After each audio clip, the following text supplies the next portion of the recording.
ரொம்ப ஒரு ஒரு சந்தோஷமான விஷயம். எல்லாருமே ஃபர்ஸ்ட்டு ப்ரொடியூசரை தேங்க் பண்ணாங்க. நானும் அங்கேருந்தே ஆரம்பிச்சிடுறேன். அதான் கரெக்டாக இருக்கும்னு நினைக்கிறேன். ஏன்னா ஒரு ஆடியோ லான்ச் அதெல்லாம் பார்த்துருக்குறோம். ஒரு ட்ரெய்லர் ரிலீஸ் அதெல்லாம் பார்த்துருக்குறோம். ஃபர்ஸ்ட் லுக் ரிவீல் பண்ணுறது பாலிவுட்டில் வந்து இது இப்போ சகஜமாக நடந்துட்டு இருக்கு. ஃபர்ஸ்ட் லுக் ரிவீல் பண்ணுறதுக்குன்னு ஒரு தனி ஈவெண்ட்டு, தனி ப்ரெஸ் மீட், தனி இதுன்னு அதை வந்து இங்கே செயல்படுத்தி இருக்கிறீங்க மதன் சார். அண்ட் மேபி இது பயனியராக இருக்கும்னு நினைக்கிறேன். இது வந்து நம்ம தமிழ் சினிமாவில் ஃபர்ஸ்ட் எல்லாருக்குமே போ சார் ஃபர்ஸ்ட் லுக்கு எதுக்கு இவ்வளோ ஓவரா காசு இருக்குமோ, ஓவரா பண்றாங்களோ அப்படின்னு எல்லாருக்குமே தோணும். மேபி இன்னும் ஒரு சில வருஷங்கள் கழிச்சு வரும்போது எல்லாருமே இதை ஃபாலோ பண்ணுவாங்கன்றது இது இது கரெக்ட் ப்ரொசீஜர் நினைக்கிறேன். ஏன்னா இந்த படத்துல நானு சூரியன் ஓகே எங்களை ரெகுலரா பார்த்தாச்சு. இதுல சத்யராஜ் சார் ஆட் ஆகும்பொழுது அவருடைய லுக் எப்படி இருக்கும் அப்படின்னு எல்லாருக்குமே ஒரு எக்ஸைட்மெண்ட். ஏன்டா நிறைய பேர் கேட்டாங்க, எங்க அம்மாலாம் கேட்டாங்க அவர் லுக் எப்படிப்பா இருக்கும், மீசையெல்லாம் பயங்கரமா வச்சுட்டு பயங்கரமாலாம் வருவாங்களான்னு. ஸோ இந்த ஃபர்ஸ்ட் லுக்ன்றது அந்த சின்ன எக்ஸைட்மெண்ட்டை தரும் அப்படின்னு நினைக்கிறேன். அண்ட் சார் இப்போ புல்லட்ல பார்க்கும்போதே ஒரு ஒரு பவர்ஃபுல்லா இருக்கு. ஸோ இந்த டைட்டில் இது எல்லாமே சேர்ந்து வரும்போது அண்ட் மதன் சார் அதுக்கு பெரிய தேங்க்ஸ். அண்ட் இவ்வளோ பெரிய டீமை ஃபார்ம் பண்ணி கொடுத்ததுக்கு பெரிய தேங்க்ஸ். அண்ட் இன்னொரு தேங்க்ஸ் ராஜேஷ் சார், உங்களுக்கு நீங்கள் எடுத்த இனிஷியேட்டிவ் தான் இன்னைக்கு இந்த ப்ராஜெக்ட் இங்கே வந்து ஒரு ஒரு ஒரு அழகான ப்ராஜெக்ட் தான் நீங்கள் கொண்டு வந்தீங்க. அது இன்னைக்கு பெரிய ப்ராஜெக்டாக மாறி இருக்கு. அதுக்கு உங்கள் நேம் இருக்கிறது ஒரு பெரிய ரீசன் சார். ஏன்னா பேக் டு பேக் ஹிட் அவருடைய படங்கள் எல்லாருக்குமே ஆசை இருக்கும் ராஜேஷ் சாரோட படத்தில் நடிக்கணும். நான் ஃபர்ஸ்ட் எஸ்எம்எஸ் அந்த படம் வந்தப்பெல்லாம் அவர் படத்தில் நடிக்கணும் அப்படின்னு ஆசைப்பட்டேன். பட் நம்ம காமெடியனா வரணும்னு எனக்கு ஆசை. ஸோ ஆனால் பண்ண முடியாது. ஏன்னா அவர் சந்தானம் சார் அவர் இருக்க காம்பினேஷன் தான் கரெக்ட் அவருடைய படத்துக்கு அப்படின்றதுனால. பட் அந்த ஆசை எப்படி தீர்க்கிறதுன்னு தெரியல. பட் அது இந்த வகையில் தீர்ந்துச்சுன்னு நினைக்கிறேன் சார். உங்களுடைய டயலாக்ஸ் பெரிய ஸ்ட்ரென்த் அது. ஓகேலாம் அந்த ஒவ்வொரு டைலாக் ஒரு காமெடி படம் அப்படின்றதெல்லாம் தாண்டி அவருடைய படங்கள் எல்லாமே கிளீனாக இருக்கும், நீட்டாக இருக்கும். ஒரு சாங்ஸ் ஆகட்டும், டைலாக் ஆகட்டும் எல்லாம் இருக்கும். அந்த மாதிரி தான் இந்த படமும் ஒரு ஒரு சூப்பரான ஒரு ஜாலியான வில்லேஜில் ராஜேஷ் சார் படம் இருந்தால் எப்படி இருக்கும் அப்படிதான். அதுக்கேற்ற மாதிரி தான் பொன்ராம் சாரும் டைரக்ட் பண்ணியிருக்காரு. அதுவும் அவர் அந்த ஊர்லேயே வளர்ந்ததுனால எல்லாரை பற்றியும் தெரியுது அவருக்கு. நான் இங்கெல்லாம் வந்து அவர் பார்க்க தான் ரொம்ப அமைதியாக இருக்காரு. நான் ஏறி குச்சி மாங்காலாம் திருடுவேன், கிணத்துக்குள்ளலாம் குதிச்சிருவேன் அப்படிலாம். இது கிணத்துக்குள்ள குதிக்கிறது எனக்கு பெரிய விஷயம் ஆக்சுவலாக. எதிர்நீச்சல் படத்தில் நடிச்சதுனால அவ்வளோ பெரிய நீச்சல் வீரர்லாம் நினைச்சாங்க. ஸோ அந்த மாதிரி ஒரு டைப் தான் அவர். அவருடைய சின்ன சின்ன குசும்புகள் தான் படம் ஃபுல்லாக இருக்குது. அதை தான் நானும் சூரியனும் போர்ட்ரே பண்ணியிருக்கோம். பட் ஒரு வருத்தப்படாத வாலிபர் சங்கம் இதுக்கு தலைவர் நான் ஒரு போஸ் பாண்டின்ற கேரக்டர், செயலாளர் இவங்க. பட் இந்த சங்கத்தை எதிர்த்து நிற்கிறதுக்கு ஒரு கேரக்டர் அப்படின்னு படத்தில் வந்து இந்த ஒரு ரெண்டு பேரும் ரைவல்ரி மாதிரி ஆகிடும். இதுக்கு யார் இந்த கேரக்டர் கரெக்டாக இருப்பா அப்படின்னு ஸ்கிரிப்ட் சொல்லும்போது வந்து எல்லாருக்குமே அந்த யோசனை இருந்தது. பட் கொஞ்சம் அல்பத்தனமாக தான் இருக்கும். அந்த கிரெடிட்டை நான் எடுத்துக்கிறேன் சார். உங்கள் பேரை நான் தான் சார் சொன்னேன் ஆக்சுவலாக. ஆனால் எல்லாருக்குமே டவுட் சத்யராஜ் சார் எப்படி ஒத்துக்குவார் அப்படின்றது தான். இப்போ அவர் பண்ணுற படங்களே சூஸி ஆயிடுச்சு. நண்பன் பண்ணார் சங்கர் சார் விஜய் சாரோட, அதுக்கப்புறம் தலைவா விஜய் சாரோட. அப்புறம் டக்குன்னு வந்து இங்கே தமிழ் படங்கள் எனக்கு வந்து அந்த அளவுக்கு பெருசாக இருக்குமான்னு தெரியல. நான் ஹிந்திக்கு போகிறேன். Basically I am going to Hindi அப்படின்னு சொல்லிட்டு அவர் சென்னை எக்ஸ்பிரஸ் போயிட்டாரு. இல்லை ஹிந்தியை விட எனக்கு வந்து தெலுங்கு இன்னும் கொஞ்சம் பெட்டராக இருக்குன்னு அட் அ டைமில் எல்லா லாங்குவேஜ்லையுமே. பட் பண்ணுற ராஜமௌலி சார் படங்கள் இப்படி தான் இருக்குது.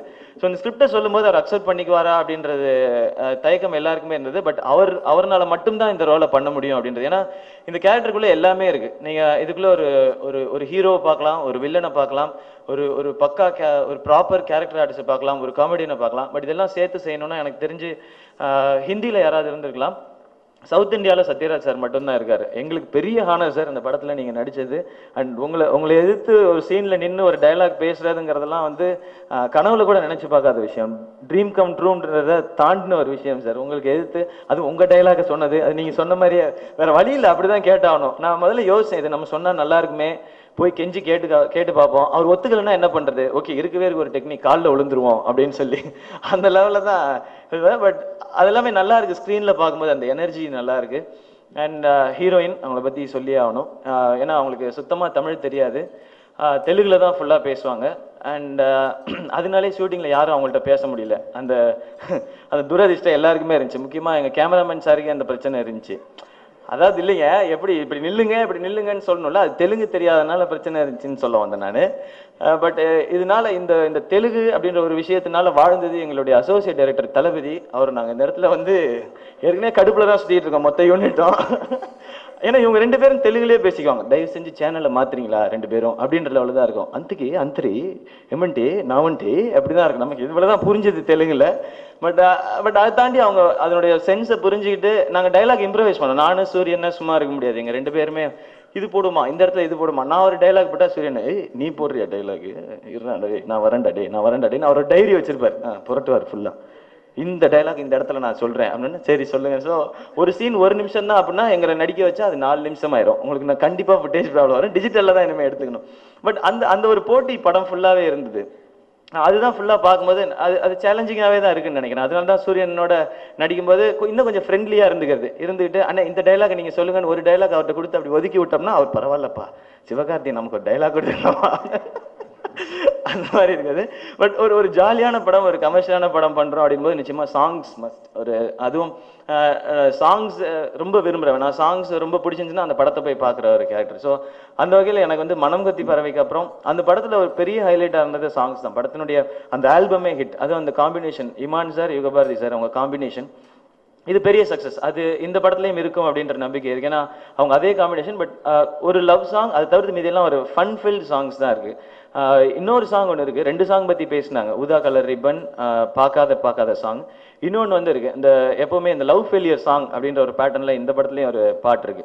அது வந்து இப்போ முக்கியமாக நான் நடிக்கிற படத்தில் இந்த லவ் ஃபெயிலியர் சாங்ன்றது மஸ்ட் ஆயிடுச்சு, கம்பல்சரி ஆயிடுச்சு. இனிமேல் அநேகமாக ஆர்டர் போட்டாலும் போடுவாங்கன்னு நினைக்கிறேன். சிவகார்த்திகேயன் படத்தில் அந்த மாதிரி இருக்கக்கூடாது அப்படின்னு. இந்த படத்தில் இருக்கு, இந்த பொண்ணுங்களே இப்படித்தான் புரிஞ்சு போச்சுடா, அவங்க கண்ணு 2 கல்லறன்னு தெரிஞ்சு போச்சுடா அப்படின்னு எழுதினது இவர் தான்,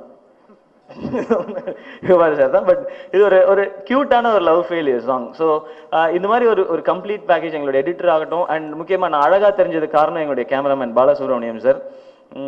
ஹீரோயினுக்கு எல்லாரும் எவ்வளோ மெனக்கெடுவாங்களோ ஒரு லைட்டிங் பண்ணுறதுக்கு அதை விட ஜாஸ்தியாக எனக்கு எடுத்தார். அந்த மாதிரி மூஞ்சி இது அப்படி பண்ணி தான் ஆகணும்.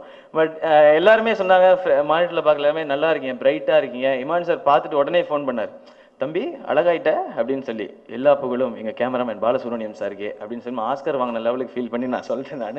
பட் அதுதான் உண்மையும். படத்தை வந்து ஒரு வில்லேஜ் படம் அப்படின்ற வில்லேஜில் ரஸ்டிக்கா ஒரு அந்த மாதிரி படங்கள் நிறையா பார்த்துக்கணும். பட் இந்த படம் டோட்டலாக கலர்ஃபுல்லான படம். அண்ட் எங்களுடைய editor Vivek Harshan sir and எங்களுடைய ஆர்ட் டைரக்டர் சார் எல்லாருக்குமே தேங்க்ஸ். அண்ட் சவுந்தர் எங்கள் டீமில் எல்லாமே. ஸோ இது ஒரு என்டையர் டீம் எஃபர்ட் உங்களை என்டர்டெயின் பண்ணுங்கிறதுக்காக மட்டும். அண்ட் இன்னும் 2 பேருக்கு முக்கியமாக தேங்க்ஸ் சொல்லணும். எங்கள் கோ ப்ரொடியூசர் ஜேம்ஸ் சார், அவருடைய சப்போர்ட்டுக்கு. அவர் தான் ஷூட்டிங்கில் அப்பப்போ இருப்பார். ஷூட்டிங்கில் ஏதோ செக் பண்ணுறதுக்காக வந்திருக்காருன்னு நினச்சா அது ஏதோ முன்னாடி கேரவேன்லாம் சொன்னாங்க, அது எனக்கு தெரியாது சத்தியமா. ஏன்னா நம்ம ஹீரோயினுக்கு கேரவேன் பக்கம் போகிறதில்ல. ஓகே அதையும் சொல்லிடுறேன். நிக்கிலனே முக்கியமாக உங்களுக்கு தான் இங்கே பாருங்க யாருக்கும் அப்டேட் பண்ணிருக்காரு ட்விட்டரில். அவர் ஜேம்ஸ் சார், அவர் எங்களை பார்த்துட்டு இருக்கு ஷூட்டிங்கில். அண்ட் அதே மாதிரி எங்களுடைய கிரியேட்டிவ் ப்ரொடியூசர் ராஜா சார், அவரும் இன்னொரு முக்கியமான ரீசன் இந்த ப்ராஜெக்ட் வந்து அழகாக அசம்பிள் ஆனதுக்கு. ஸோ இவங்க எல்லாருக்கும் பெரிய தேங்க்ஸ். அண்ட் ஃபைனலி உங்களுக்கு இந்த ஃபர்ஸ்ட் லுக் அதை வந்து நீங்கள் எல்லாரும் இவ்வளோ பேரும் வந்து தான் இதை இன்னும் பெருசாகி இருக்கீங்க, பிரம்மாண்டமாகி இருக்கீங்க. ஒரு தரமான படம், காமெடி படம், ஒரு ராஜேஷ் சாரோட ஸ்டைலில் பொன்ராம் சாரோட டிரெக்ஷனில் வருது அப்படின்றத நீங்கள் எல்லாரும் மக்களுக்கு கரெக்டாக கொண்டு போய் சேர்ப்பீங்க அப்படின்ற நம்பிக்கையோட விடைபெறேன். நன்றி, வணக்கம்.